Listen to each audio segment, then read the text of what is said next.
Bueno, bienvenidos a otro episodio de Sin Camino a Hollywood. Bueno, hoy estamos aquí reunidos Paco Amezcua y Pablo Riqué y yo, Juan Sebastián. Vamos a hablar hoy de una película muy importante del cine europeo en los años 80, de una directora también muy importante, bueno, para muchos la directora, ¿no? Hablando de mujeres cineastas, ¿no? Es un nombre que suele salir casi que, si no es del primero, entre los tres primeros, cuando a alguien le piden citar, digamos, como una mujer cineasta, ¿no? Que es Agnès Varda.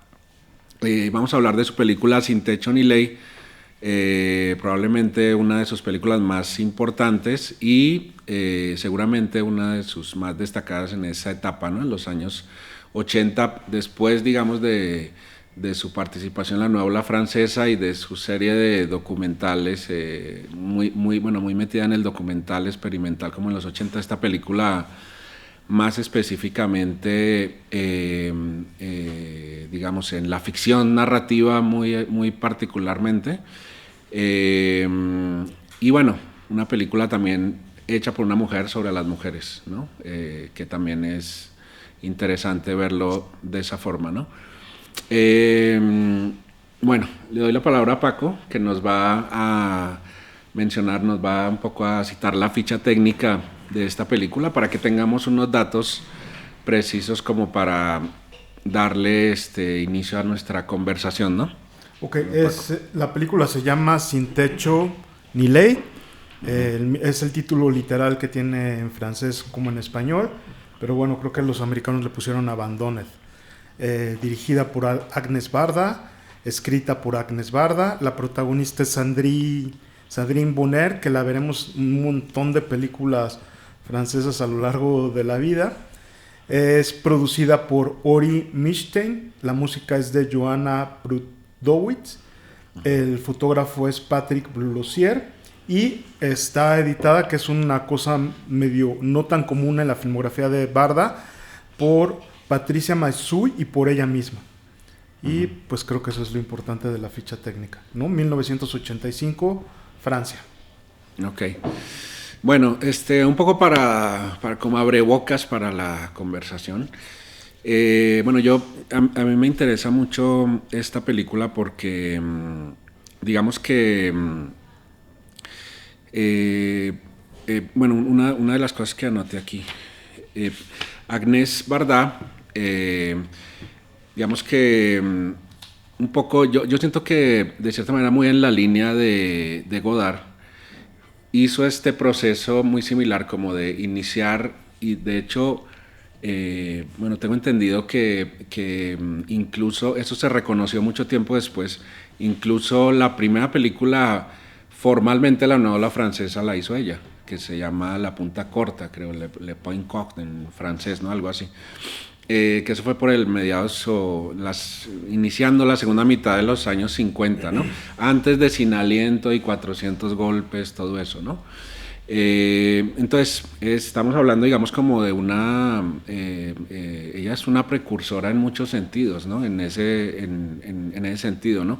Y digamos que siempre pienso mucho en ella y Godard es como, tal vez a ella no le gustaría esa comparación, pero es este proceso como de esta búsqueda del cine como muy diversa, ¿no? No solamente en la ficción narrativa más convencional, sino la experimentación en el montaje, el sonido, la música, digamos, entrar como fusionar el cine documental y la ficción, el experimental, hizo de todo. Y por ejemplo, una cosa interesante es que normalmente el proceso, digamos, de los cineastas es que primero haces cortos, ¿no?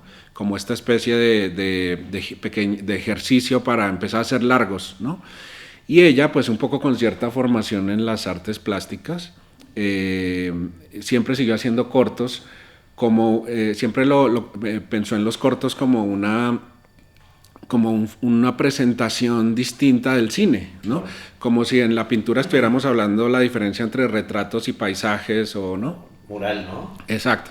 Entonces ella siempre lo siguió viendo así y por ahí siempre estuvo metiendo cortos, documentales, largos, experimental, siempre como muy diversa en ese sentido, ¿no? Eso me llama la atención.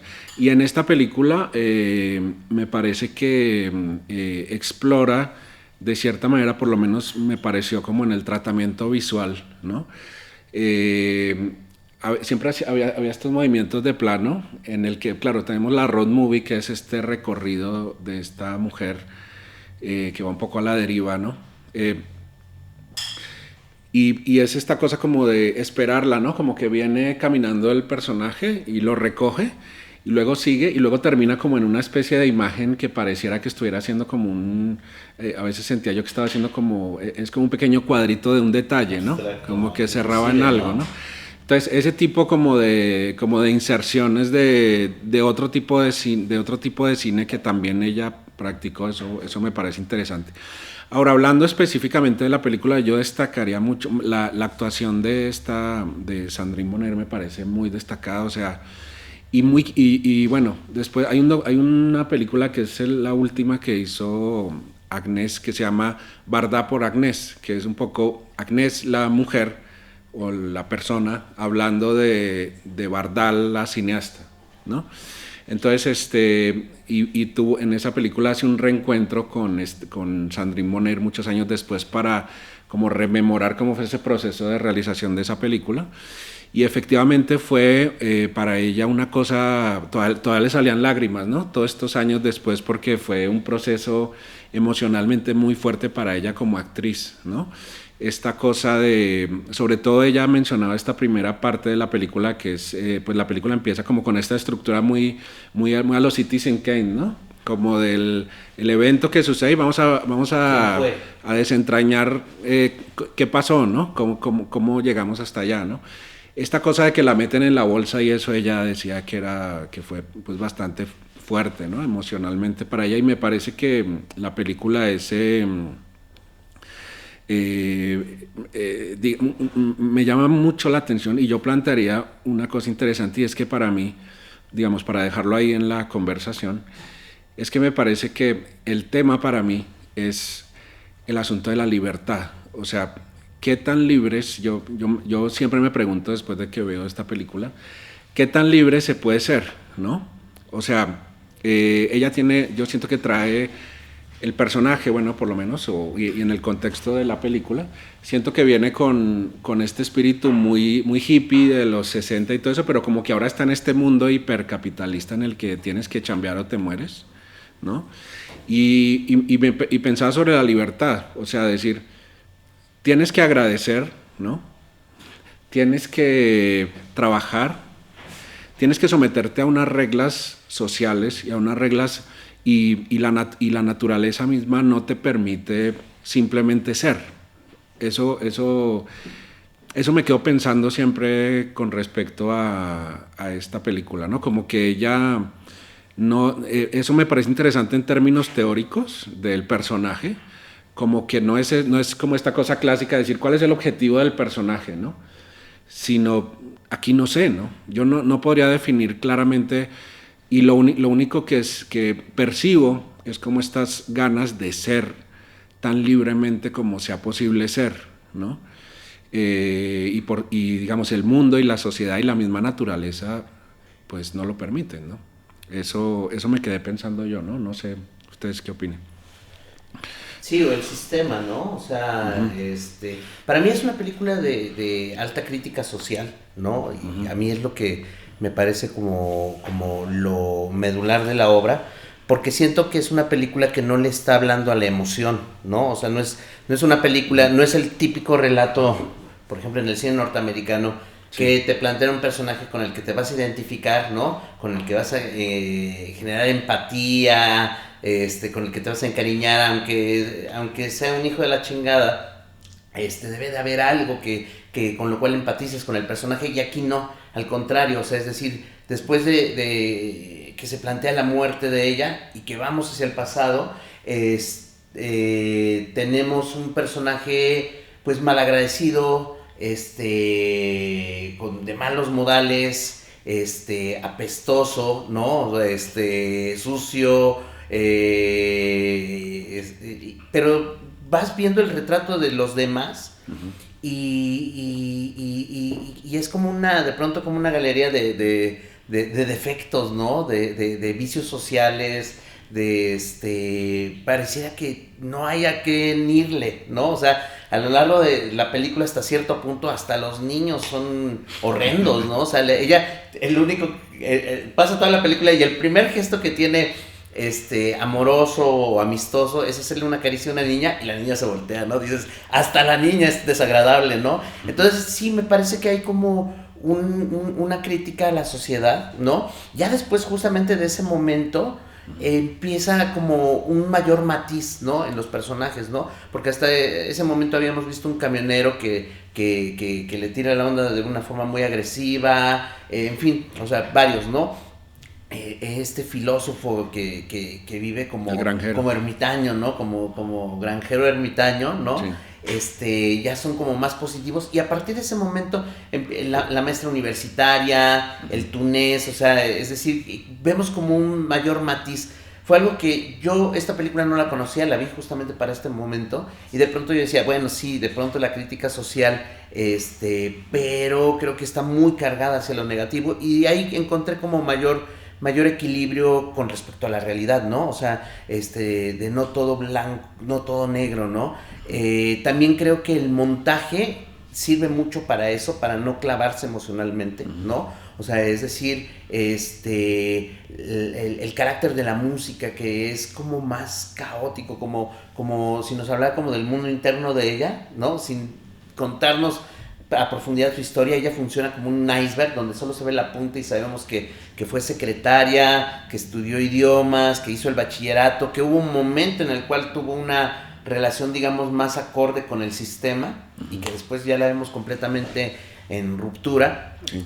Y hay veces que el montaje siento que funciona muy bien justamente en esta forma de distanciar emocionalmente al espectador de lo que está viendo. Hay otras donde siento que, y más al principio que siento que es torpe, por ejemplo, cuando este hombre encuentra a la chica muerta y va y dice, hay una chica muerta, ¿en serio hay una chica muerta? Ah, bueno, vamos a ver. Y entonces todo eso, creo que ahí se pudo haber cortado directo allá a la policía y eso. Y hay momentos donde siento que el montaje justamente en este afán, y no me parece un defecto, pero me parece que en este afán de hablarle a la razón y no a la emoción, de pronto es un poco como impostado, ¿no? Y también estos recursos de los personajes, como si se tratase del documental hablando a cámara, de yo sí la vi por aquí, por allá, y esta es mi impresión.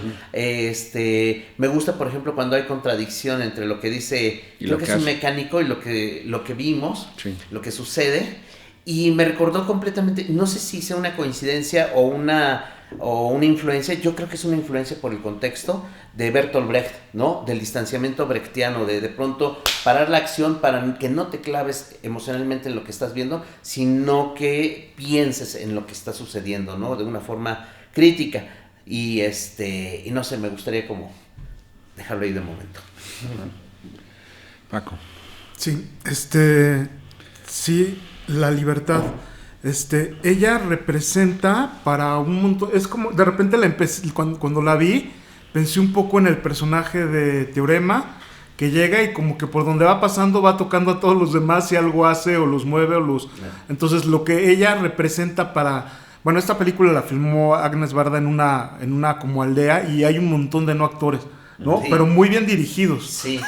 ¿No? Que ahí se nota esa sensibilidad, o sea, porque generalmente tú ves extras o ves no actores y dices, puta, ¿no? Esto te saca, así el diálogo del extra o del niño te sacan de la película y aquí están muy bien dirigidos, muy bien contenidos y se ve que son viejitos, campesinos y señores que vienen en el lugar, pero lo hacen increíble. Los estos tunecinos que llegan, él era tunecino y llegan los marroquíes, están, o sea, ahí aunque están de fondo y todo, te comes la película completa, ¿no? Porque eso está muy bien, ¿no? Y entonces este personaje que va transitando por la vista de todos esos, que además llega un momento que sí parece como cine norteamericano, en el sentido de que llegan a la estación del tren y llega el sobrino de la maestra y está la que corrieron de la maestra y está ella y está, o sea, como que llega un momento que no tiene nada de climático ni nada, pero fue como una coincidencia o qué sé yo. Claro.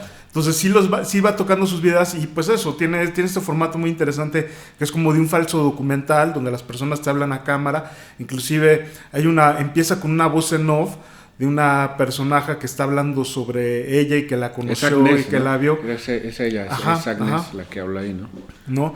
Y te da estas pautas falsas y este personaje tan bonito de la chica que quiere que la corren, la que es la sirvienta de la persona sí. mayor y que todo el tiempo como que la ve a ella como lo que sueña, pero ya que la conoce se da cuenta que es eso, apestosa, La que- malagradecida, Como borracha. la que rompe la cuarta Ajá, pared, la que ¿no? rompe Que la habla. cuarta pared, que es esta actriz que sale en la de Amélie. En Amélie, ¿No? sí, yo dije... Sí, es la actriz de que el marido se le va al Himalaya, le engaña, pero Amélie le hace la carta falsa de que estaba bien guapa en los 80. Bueno, a mí me Sí, gustó, sí, ¿no? sí, o sea, se ve jovencita, ¿No? ¿no? Y sí es constante que estos personajes cuando están en esta parte que es como entre entrevista de la policía, entre como si fueras un documental, porque nunca se ve alguien que esté haciendo el documental o tal, pero hablan a cámara o te están contando, sí, pasó aquí hace 2 semanas, sí, yo la conocí tal, y se van como, al principio es muy bonito, me da la impresión de que era como un árbol o una rama, porque ella era como la que iba guiando, pero le salían ramitas, ¿no? O sea, por donde había pasado así, salió una ramita y entonces tenías el testimonio de la vida de esta persona. Y caminaba, avanzaba y le salió otra ramita y le salió una hojita y le salió otra ramita. O sea, se me hizo una forma narrativa súper interesante, Claro. ¿no? Me pareció padre esto de los panings. Ya de repente siento que la forma ya era cansada y aburrida. Muchas veces sí funcionaba, había otras donde a mí no me funcionaba, que era esta cosa que ponía la cámara sobre un dolly, entonces era un panning, y eso que dice Juan Sebastián, de que primero aparece ella, luego pasa una situación y luego otra vez alcanza la situación. En unas es muy bonita y en otras ya, para mí era ya demasiado. Y pues sí, yo creo que... Pero algo que me da la impresión respecto al tema y esto de la libertad es que yo creo que la personaje no está convencida en la libertad y lo que está haciendo. Me parece más bien que está huyendo de algo. Está huyendo de un amor, está huyendo de una violación, está huyendo de su familia.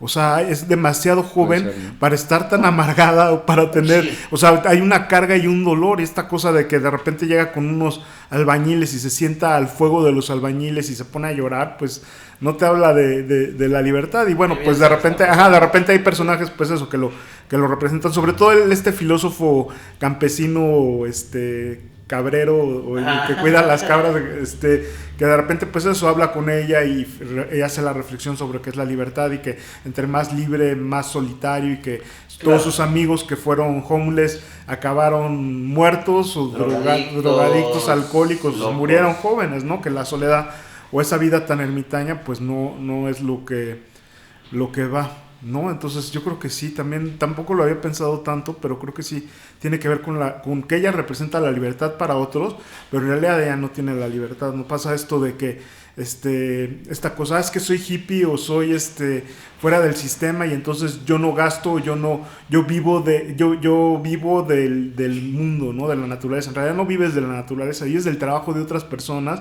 porque lo que haces pues es mendigar o robar, o bueno, que ella no era ladrona, pero sí, pues eso, como colgarte de otras personas y pues sí, se ve claramente que no quería trabajar porque tuvo muchas oportunidades de Claro. siembra esto, quédate aquí, siembra papa, o quédate aquí en la gasolinera, y un montón de ocasiones le dieron como oportunidades para que ella pudiera, pero no quería ni quedarse en un lugar, ni quería tener un trabajo, sino pues eso, yo veo a alguien pues profundamente deprimido, sí, y alguien escapando en cierta manera, ¿no? En esta como vacaciones de verano, ¿no? En estas vacaciones de verano, porque además pues eso, todo el tiempo mencionan que generalmente los homeless o los mochileros pues se ven en verano, y aquí todo el tiempo ves el frío y ves el viento, y pues toda la gente se pregunta ¿por qué está haciendo esta aquí en invierno, ¿no? Claro. Y bueno, nada más quiero agregar cosas sobre Agnès Varda antes de que profundicemos o cambiemos de tema. De una vez aquí va mi bateo. Se me hace que tuvo una vida increíble, fascinante, ¿no? Que es súper interesante. Se fue jovencita, chiquita, es belga. Tiene que escapar por la Segunda Guerra Mundial a Francia, donde se tiene que esconder en el pueblo de su madre. se va a París y hace fotografía. Después un amigo que está en fase terminal va a su pueblo para hacer su ópera prima y nada más y nada menos que Alain Resnais se va con ella a filmar su ópera prima. O sea, no me puedo imaginar así, o sea, que seas comadre o amiga de Alain Resnais y que se vaya contigo a ayudarte a hacer tu peli, ¿no? Y luego un poquito de años después se fue con Chris Marker a China a hacer una película documental con Chris Marker, ¿no? La Yeté, etcétera, etcétera, ¿no? Y en eso pues se hace cuate de todos estos, ¿no? De François Truffaut, de Jean-Luc Godard, y pues eso, siempre generalmente a ella la clasifican como pues una de las, o sea, su película, la de Cleo de 5 a 7, está considerada pues una de las 3 películas, o bueno, generalmente varía y cada quien tiene su, pero junto con los 400 golpes y Sin aliento es una de las 3 películas más importantes de la nueva ola francesa. Entonces me parece interesantísimo, o sea, lleva una vida increíble y se puede ver eso, quien quiera vean el documental de Agnes por Barda o Barda por Agnes. Barda por Agnes. Sí. Y pues eso, vemos que era ya viejita, cuando no había varo, no había cosas para hacer películas, pues eso, se agarró su cámara de video y se puso a hacer performance y cine experimental y videoarte. Y hacer o sea, no entendía, o sea, se metió de lleno, claro. ¿No? O sea, nunca dejó de filmar y decir, ya siendo una viejitita, ¿no? Entonces, habría que ver o darle una revisada a ese documental que se quiere interesar, pero sobre todo es muy importante. Esta película fue muy importante en su momento, en el 85. Otra película muy importante fue esta de Cleo de 5 a 7, y luego esta de los 2000 es la de los espigadores y las espigadoras. Ajá, los espigadores y las espigadoras, ¿no? Entonces, bueno, a mí me hubiera encantado conocerla o tenerla, pues eso, tuvo un hijito, fue esposa de Jacques Demy, entonces, pues tuvo una vida impresionante, increíble, finalmente murió a los 90 años por cáncer de mama, pero bueno, pudo haber muerto por cuestiones naturales o en cierta manera porque ya había vivido bastante, pero se me hace muy entretenido, ¿no? Y era, pues eso, que haya conocido a todos estos cuates, que haya sido como una guía de todos estos cuates y todo, me parece súper interesante y todo. Y esta película en particular, ¿por qué hay que verla o por qué es importante? Porque fue, pues, un parteaguas, yo creo que sí, dentro de su filmografía, y pues fue la película que le dio el mayor éxito en cuanto a premios, ¿no? Porque ganó el León de Oro en Venecia, ¿no? Lo cual pues no es poca cosa, ¿no? Y pues eso, es en una época pues de crisis en general, el cine de los 80s, pues yo siento que fuera de Hollywood... sobre todo en Europa. Sí. Ajá, en Europa, claro. Y en México es imposible o es súper difícil encontrar una película mexicana buena en los años 80. Entonces, en cantidad y calidad, ¿no? Ajá, en cantidad, en calidad y en todo. Fue un momento raro, crítico. Sí. Entonces, inclusive en el cine norteamericano, pero bueno, era en la época que a mí me encantaba porque era niño y veía los blockbusters, pero fuera de eso, pues es una película pues importante por eso, ¿no? Que además me encanta, y ya con esto termino mi intervención, los colores que tiene, ¿no? O sea, yo crecí, o sea, como han ido cambiando las emulsiones, pues ha ido cambiando la cosa. De repente tenías pues eso, cine blanco y negro, y de repente ya tuviste un color así súper apabullante en las películas de los 50s y los 60s, y luego en los 60s estos colores también reventados. Pero yo crecí, o las películas que yo veía, claro, las que me impactaron o con las que yo me siento totalmente identificado, es con la emulsión de película de cine de los 80 y de los 90, ¿no? Que me siento así, estoy en casa, ¿no? Me siento en el hogar, así veo a Kieslowski, veo a Kusturica, ¿no? Cualquier película que haya hecho con el color, con la emulsión, con esa película que existía en los 80 y los 90, estoy en casa, estoy en el hogar, me siento seguro porque fue con la que yo crecí. Entonces me encanta la textura, la emulsión, me encanta la fotografía y pues siento, pues es un lenguaje que para mí es muy cercano, muy entendible, muy amigable, ¿no? Familiar, ¿no? Pues yo me siento cómodo en casa con esas películas, ¿no? Con eso, La doble vida de Verónica, los 3 colores, ¿no? Que le empiezas a ver y dices, esto para mí es el lugar, ¿no? Y eso me sucede con esta película, con los colores, con la emulsión, con los movimientos de cámara, con el sonido, con la música, ¿no? Y pues sí, también estoy de acuerdo que la actuación de esta Sandrine Bonner, pues Eso creo que le dio un César o le dio algún premio de estos franceses. Y bueno, era una bebé, era una niña y sí, y es demandante, ¿no? Porque es... o sea, desde esta cosa, no solamente, digamos, esta cosa corporal de la muerte y de que te, ¿no? y de que te guardan en la bolsa y todo eso, sino... bueno, al final la embriaguez y ya la degradación representarla, o sea, sí digamos que es un espectro amplio el que abarca la actuación de ella en la película, ¿no? Sí, o sea, sí pasa por... Y me encantaría decir algo, es que es súper padre, yo también siempre digo, yo creo que en el rock nos faltan bandas de chicas, ¿no? Eso. O sea, esa voz, esa forma de cantar, componer, en el rock nos falta y en el cine nos falta mucho la mirada femenina, ¿no? Siento yo algo muy fuerte con las actuaciones de las actrices dentro de la película. Hay una cercanía y una confianza que no se ve generalmente en el cine. Sí. La maestra, la protagonista, la viejita. La viejita está espectacular, está increíble, ¿no? Cuando, o sea, no, y bueno, es mi favorito. Bueno, la maestra es wow, ¿no? O sea, es como pero una comunidad, la agrónoma esta, porque de hecho, cuando la muestra por primera vez, como que le están hablando, y ella habla de también su versión, ¿no? Está metida en la tina, ¿no? Sí. Está metida en la tina desnuda, sin ningún sentido que esté desnuda. Sí, es como muy natural, ¿no? Totalmente, sí. Claro. Sí, y la escena de la viejita, bueno, un poco para partir de ahí, un poco con lo que quiero agregar ahora. Siento que con la viejita, o sea, de todas estas interacciones que tiene ella en este viaje, siento que con la viejita, yo no sé, pero es el único momento en el que realmente funciona totalmente, ¿no? O sea, ella finalmente se encuentra con alguien con el que hay felicidad, por lo menos en la risa, ¿no? Se carcajean y a veces hasta siento que esa risa es natural en el rodaje, ¿no? Yo creo que salió así, se reían, pero eso no le pasa con otro, ¿no? O sea, no permanentemente, digamos que sí tiene momentos como positivos con varios, pero con la viejita como que ella la reconoce y cuando va a servirse la botella, ¿no? Y entonces la viejita le dice, es mejor en una copa, es como que la viejita está abriendo la puerta, ¿no? Sí, o sea, claro. no está ausente, ella está abriendo la puerta y le está diciendo, y empieza a quejarse de sus sobrinos y de su... Y ahí deja de ser una abusadora, porque es como tal cual, como una ratita, que aquí hay comida, exacto, ¿no? O sea, es decir, me robo, me chingo, ¿no? Como una ardilla.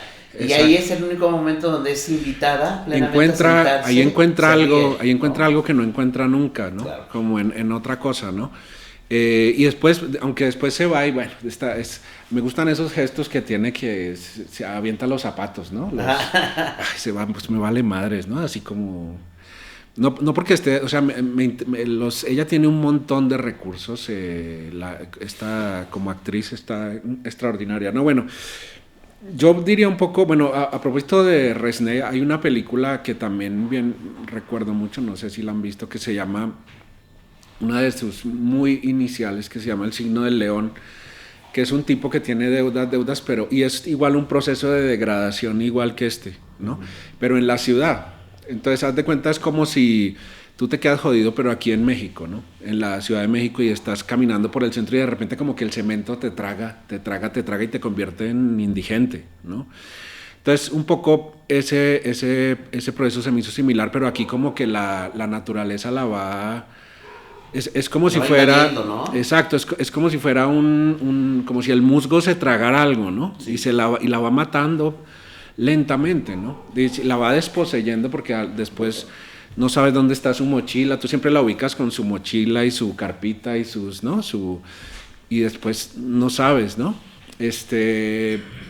Yo digo lo de la libertad porque... sí, efectivamente ella no la tiene, un poco, bueno, no sé un poco si pasa lo que dice Paco del previo de la depresión, ¿no?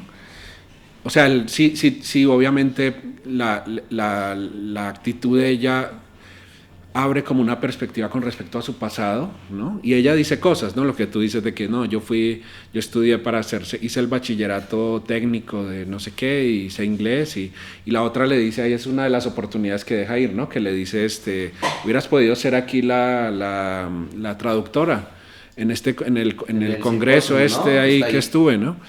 Pero justamente esta que es como una agrónoma, ¿no? Con la profesora, casi que encuentra como un interés en ella que es casi como si fuera como una planta, ¿no? Casi como si fuera como el interés en un árbol, ¿no?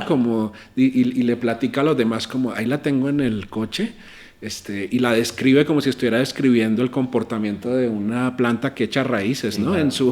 En su coche, ¿no? Exacto. Yo a lo de la libertad me refiero, es como, sobre todo esta actitud, o sea, de los años, digamos, si esta película, por supuesto, si estuviéramos contextualizados en los años 60, finales de los 60, en Europa o en Estados Unidos o donde fuera, pues probablemente no se muere, o sea, bueno, no sé qué hubiera pasado, pero hubiera estado en este contexto donde hubiera habido mucha más gente haciendo eso, ¿no? Probablemente, ¿no? O sea, se hubiera encontrado en ese hábitat, ¿no? Pero entonces está en este punto, justo en mediados de los 80, donde ya estamos en pleno neoliberalismo, o sea, la aceleración del capitalismo salvaje, todo el mundo está metido en eso y ya está a punto de caerse el muro de Berlín y estamos en ese proceso así tremendo.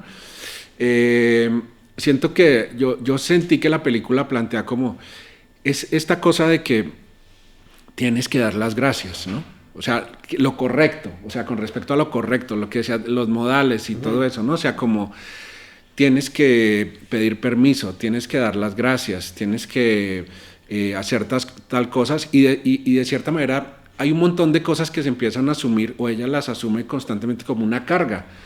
El tener que, ¿no?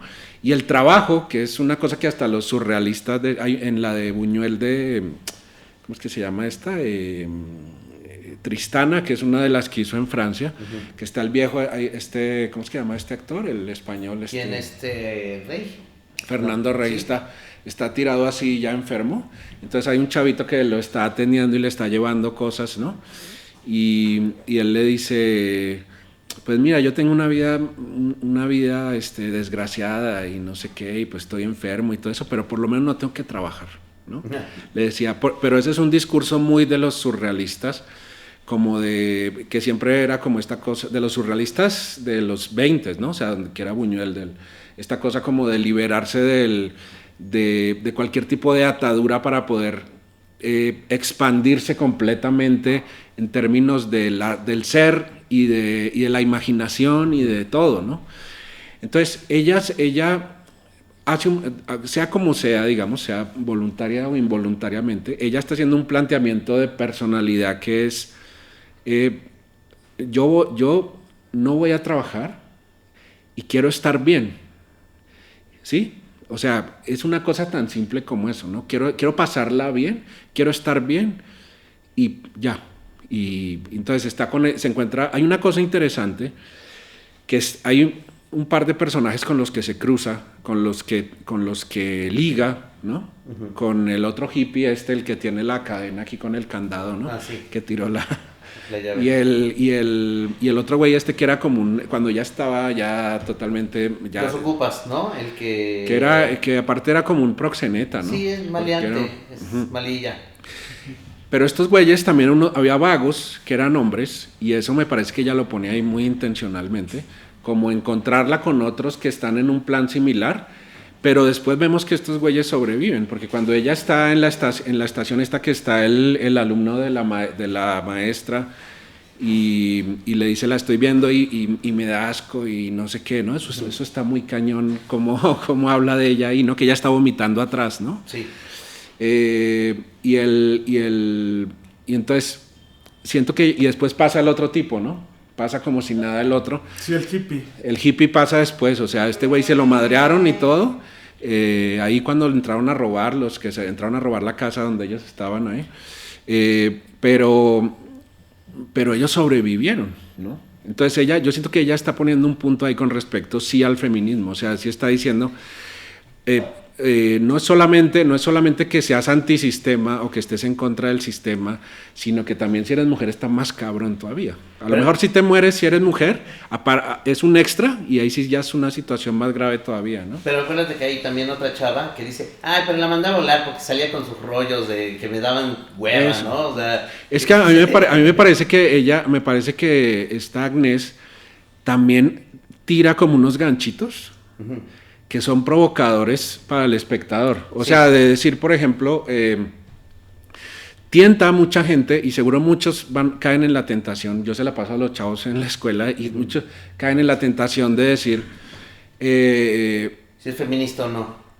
Si es feminista o no, o se lo buscó, ¿no? Que esa es una cosa que hoy es políticamente incorrecto decir eso, ¿no? Pero ella pone los ganchos porque como ella rechaza una chamba y otra chamba y un refugio y otro refugio y lo arruina y lo arruina y lo arruina, al final lo que ella quiere es meterte también es como una especie de provocación a ver cómo está tu mente procesando ese asunto, ¿no? De una mujer haciendo eso, ¿no? ¿Qué tan construido como en el machismo estás? Sí. Si vas a decir eso de que es una víctima. De que es o de que es culpable de su propia muerte, de que se lo buscó, ¿sí me explico? Claro. Es que, ¿qué vas a decir en ese caso, no? Pero entonces yo siento que está, por un lado, yo siento que hay un contraste con lo de ser mujer, y por otro lado está la sociedad, o sea, las formas sociales también es como un límite, ¿no? Por supuesto el trabajo, el dinero, ¿no? Las necesidades físicas, o sea, ella tiene que comer, el frío, ¿no? O sea, está expuesta como al entorno natural. Claro. Entonces, a mí lo que me hizo preguntarme en la película es si realmente es posible ser libre. O sea, de alguna manera tú tienes que acogerte a algo porque necesitas sobrevivir, ya sea naturalmente, ya sea en el sistema o lo que sea, tienes que trabajar y tienes que cubrirte, tienes que comer. Y entonces el capitalismo lo puso cañón porque si no tienes dinero va a ser difícil que consigas eso, esas cosas básicas, ¿no? Entonces me parece que esa discusión es interesante, ¿no? Sí. Si alguien por eso decía yo un poco lo de teóricamente lo del personaje, ¿no? Claro. Decir es una película que normalmente los personajes muy clásicamente, ¿no? Los gringos sobre todo es como este güey quiere hacer esto, ¿no? Bueno, hablamos de los Coen, ¿no? Todos los personajes con un objetivo muy marcado, ¿no? Los tres protagonistas, esta cosa muy, muy característicamente occidental, gringa. Pero aquí es esta que realmente, o sea, tú dices como, Paco dice que quiere huir, no sé, puede ser, pero por lo menos sí lo deja difuso, o sea, sí lo deja difuso en el sentido de que es ¿cómo logras llevar esta película casi que completamente sobre los hombros de este personaje, de esta mujer? Casi sin saber para dónde va ni qué va a hacer, pero tú estás atento, ¿no? O sea, tú estás siguiéndola constantemente, ¿no? Eso me llama mucho la atención, ¿no? Sí, yo creo que el asunto de la libertad, o sea, poniéndola como en su momento y además en el momento en que la autora surge, crece, se educa, se forma y todo, yo creo que yo lo pondría por el asunto de la responsabilidad, ¿no? O sea, es decir, que ella murió y es culpable, yo diría responsable, ¿no? O sea, es decir, tú tienes una serie de elecciones y que tienen un resultado, ¿no? O sea, ¿a qué voy con esto?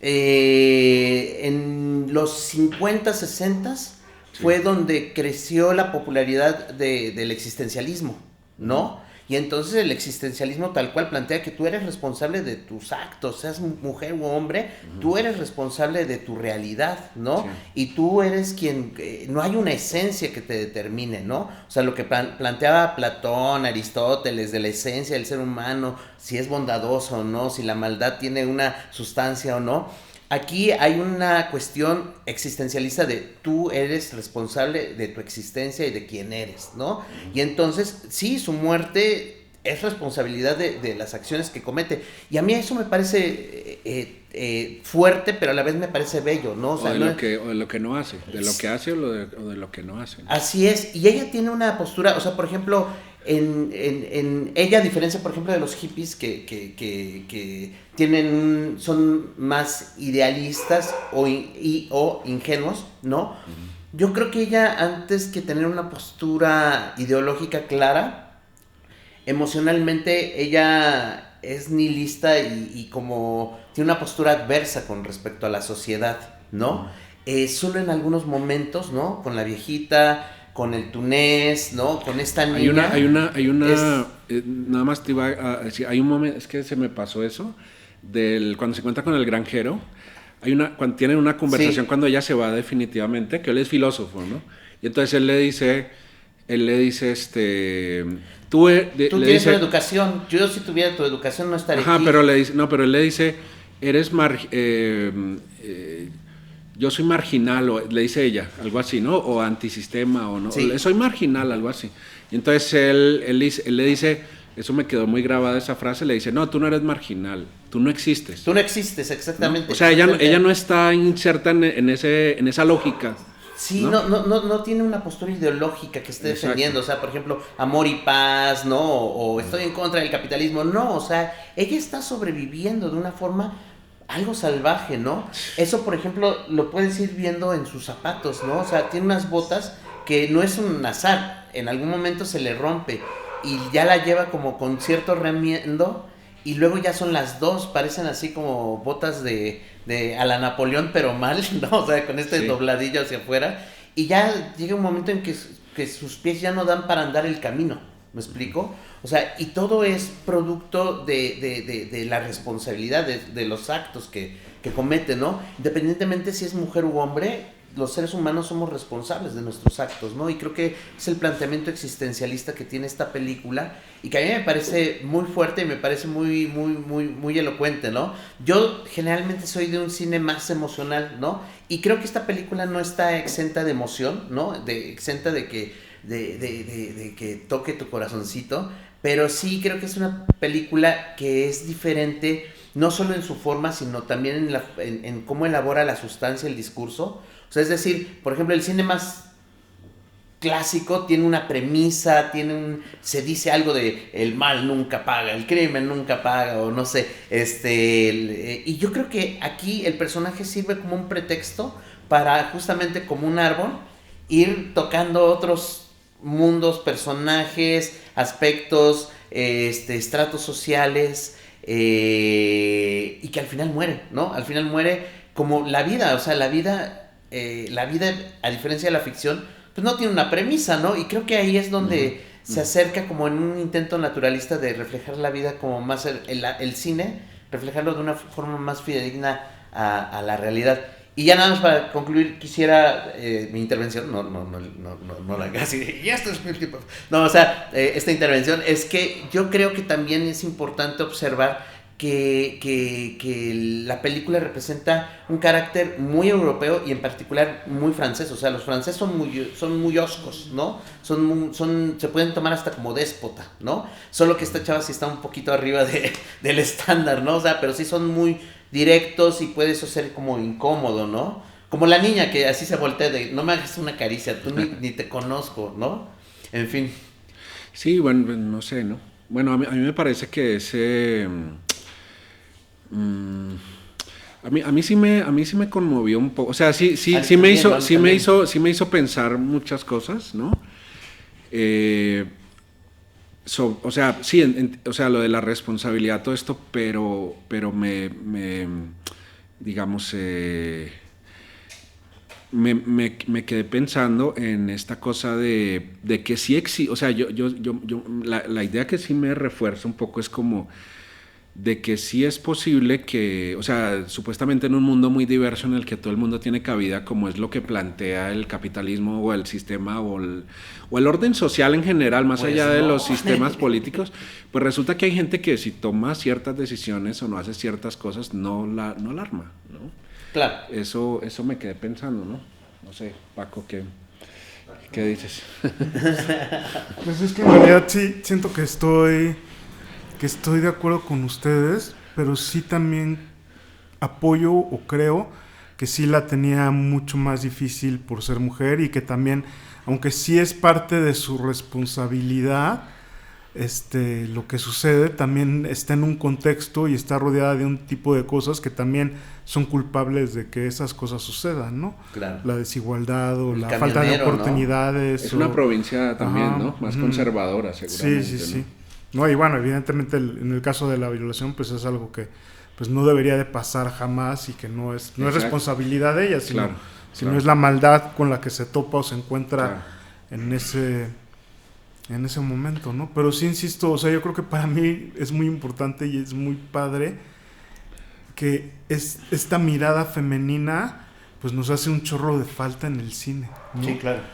Está muy bien y pues eso me encanta. Y la forma en la que cuenta la historia se me hace muy distinta, pero a la vez muy auténtica, pero a la vez muy experimental, pero a la vez muy clara, ¿no? O sea, me encanta esta estructura rarísima.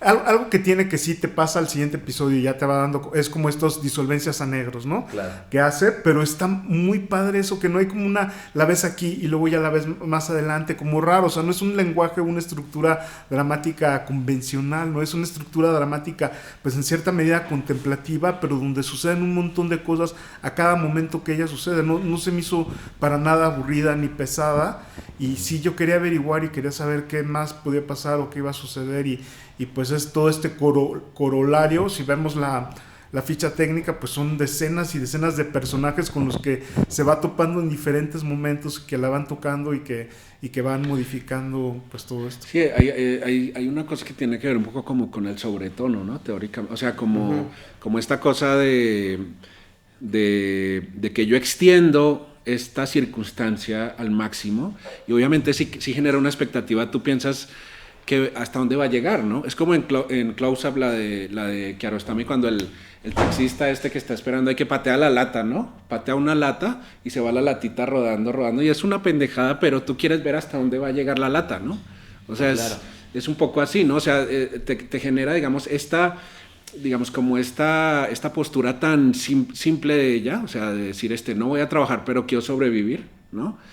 Sí te hace pensar, quiero saber hasta dónde va a llegar, ¿no? Eso yo creo que te genera una expectativa interesante. Ahora, lo de la violación, me parece importante cómo contrasta cosas, porque si hay cosas que le pasan que no son, yo sí pienso que, por supuesto, ella tomó decisiones o dejó de tomar decisiones en ciertos momentos que tuvieron que ver en lo que le pasó, pero al mismo tiempo también se sometió a una violencia tremenda constantemente, ¿no? No solo en la violación, sino un montón de violencia machista y un montón de violencia social, o sea, por ser una homeless, ¿no? Por ser una vagabunda, ¿no? A fin de cuentas, ¿no? O sea, sí hubo un proceso de deterioro. El proceso de deterioro también tuvo que ver con eso.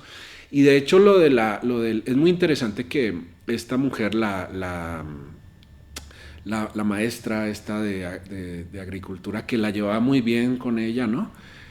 Y se va cuando tiene el que se electrocuta, ¿no? Ah, cuando sí, agarra y en ese momento dice, busca. Que esa parte luego te ríes, pero luego es como, se vuelve una cosa, es como un momento de esto, es una epifanía, ¿no? Como un momento como que se le ilumina la conciencia en ese momento. Y lo que le pasa es que la conciencia se le viene, es como el remordimiento, un cargo de conciencia que dice qué pasó. Y en el montaje está muy cabrón lo que hace ahí, porque vuelve al momento justo donde la dejó y a unos metritos la violaron. Sí, exacto. O sea, llegaron estos güeyes, o sea, la dejó y al instante. Entonces, esas cosas son las que a mí me emocionaron, porque sí fue así como... Sí. Es como ese tipo de situación en la que tú dices, una persona que tú dices... Güey, pero es que ¿por qué eres así? ¿Por qué la cagas de esta manera? ¿Por qué dejas de pasar esto? Pero le tienes afecto y dices, igual si te pasa algo me voy a poner mal, ¿no? O sea, es ese tipo de...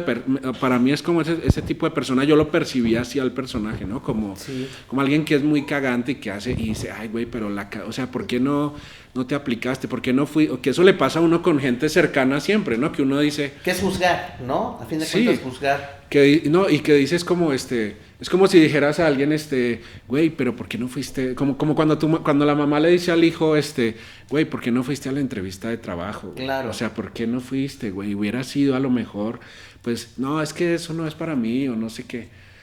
No, juzgas si te a mí, pones a en mí un me plan surgió, superior, ¿no? sí es juzgar.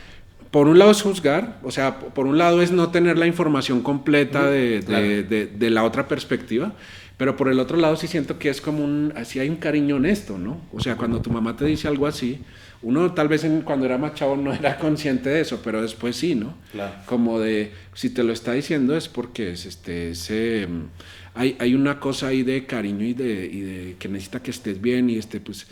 Ay, pues es mi hijo, pues es borracho, es moto, no, es todo. Pero, güey, ¿no?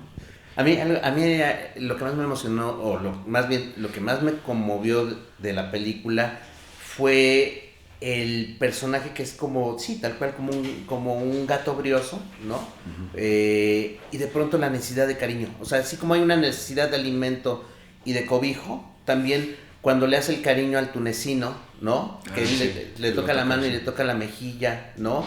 O con la viejita, lo que decías de la risa, o inclusive cuando se está dando el toque con este padrote y hay unos besos ahí, la necesidad de cariño. Y por otro lado... eso se me hizo tristísimo. No, claro. Uy, estos güeyes así como tirados ahí. Sí, no, o sea, sí, superpuestos. Pero nada más déjame terminar esto para o sea, esa necesidad de cariño en contraste y contradicción a de pronto ser tan agresiva con las personas y la sociedad, sí. ¿No? Y a mí es lo que me parece como muy interesante y muy bello y muy conmovedor del personaje, ¿no? Uh-huh. Y ya esto de el asunto de la responsabilidad, o sea, me refería con respecto a específicamente la forma en la que muere, ¿no? La forma en la que muere, o sea, ella está acampando y eso se plantea al principio de la película que dice, es que ahorita no hay nadie. Y dice, pero estoy yo.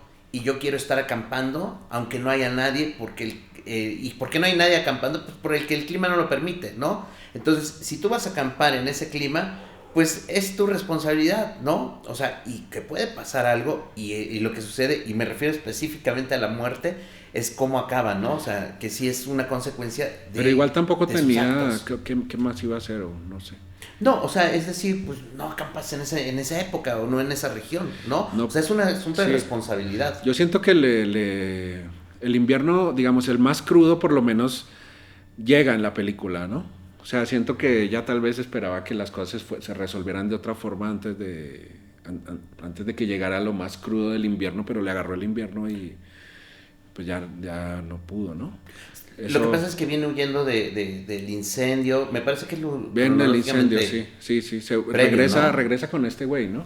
Y se incendia la casa. Pero ella, digamos, yo siento que el orden como puso Agnés los eventos está interesante, porque digamos, si hubiera puesto, por ejemplo, el punto en el que rechaza una chamba, o no acepta, o decide no quedarse en un sitio donde tal vez se hubiera podido quedar si hubiera hecho un poco más de esfuerzo. Eso los pone más como al medio de la película, pero estos que son como más circunstanciales, que la obligan a moverse, sí. Esos son los que ponen al final.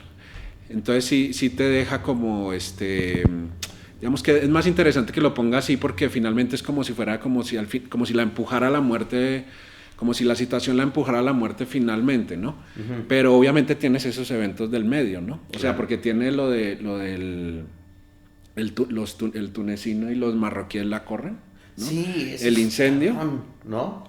El incendio y pues sí, la nieve, bueno, pues ya está, pues es insalvable, ¿no? La situación, ¿no? Sí. Bueno, pues como sus zapatos, ¿no? O sea, sus zapatos es un reflejo de su trajín. Se me olvidaba la escena esa escena también es brutal, ¿no? La de cuando se cruza por este pueblo y están en plena fiesta del pueblo, que la llenan de pintura. Sí, que tiene que ver con el principio, que empieza, ves que ella se murió y luego ves la pintura. Una secuencia de montaje de gente limpiando. Yo dije, esto fue como una noche de que pintaron las puertas de algo, pero toda la película tenía la duda, ¿no? Y hasta el final ves que es el rábano, el festival del rábano, y ella llega al festival del rábano. Sí. Pero pero eso está padre porque es una festividad y la gente está contenta, está jugando, es una cosa lúdica, pero ella llega hecha mierda, ¿no? Claro. Y entonces se vuelve una pesadilla, o sea, como que se invierte la festividad y se vuelve una puta pesadilla horrible, ¿no? Claro. Como que se siente hasta otra vez como si la violaran otra vez, ¿no?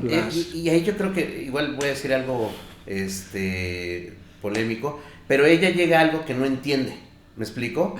Y lo mismo, o sea, por ejemplo, yo pensaba cuando sí, no sabe dónde está, claro. Y cuando los marroquíes no quieren que ella esté, ¿no? Uno dice, esto es machismo, pero creo que es podríamos verlo también como una cuestión cultural que no entendemos, ¿no? Y que ella no entiende. Ser, sí. Simplemente ella se había encariñado con el tunecino, pero él pertenece a otra realidad, pertenece a otra cultura, ¿no? Y que puede ser una cultura que la podemos considerar machista, pero a fin de cuentas me parece que es como ese festival. No lo entendemos, ella no lo entiende, ¿no? Sí, él se decidió por ellos, ¿no? Exacto, o sea, por su tradición. Porque él no va, digamos, y aparte de su trabajo, ¿no? Por otro lado, ¿no? Esa es una cosa interesante, ¿no? Bueno, pues ahí está, Sin techo ni ley de Agnès Varda. Yo quiero terminar con unas frases que encontré de Agnès Varda que se me hacen muy bonitas. Ok. Entonces, son frases de ella. Sí. Una es, la memoria es como la arena en mi mano, conserva un poco y un poco se va. No se puede competir con la vida, solo recrearla. Me he pasado la vida buscando dinero, pero he conseguido que mi cine sea libre. Esta también es muy famosa. Sugerí a las mujeres que estudiasen cine. Les dije, salid de las cocinas de vuestras casas, aseos de las herramientas para hacer películas. Y esta es una de mis favoritas, es, si abriéramos gente, encontraríamos paisajes. Y la última es, esto es todo lo que necesitas en la vida, una computadora, una cámara y un gato. Sí, bueno, es un super personaje. Sí.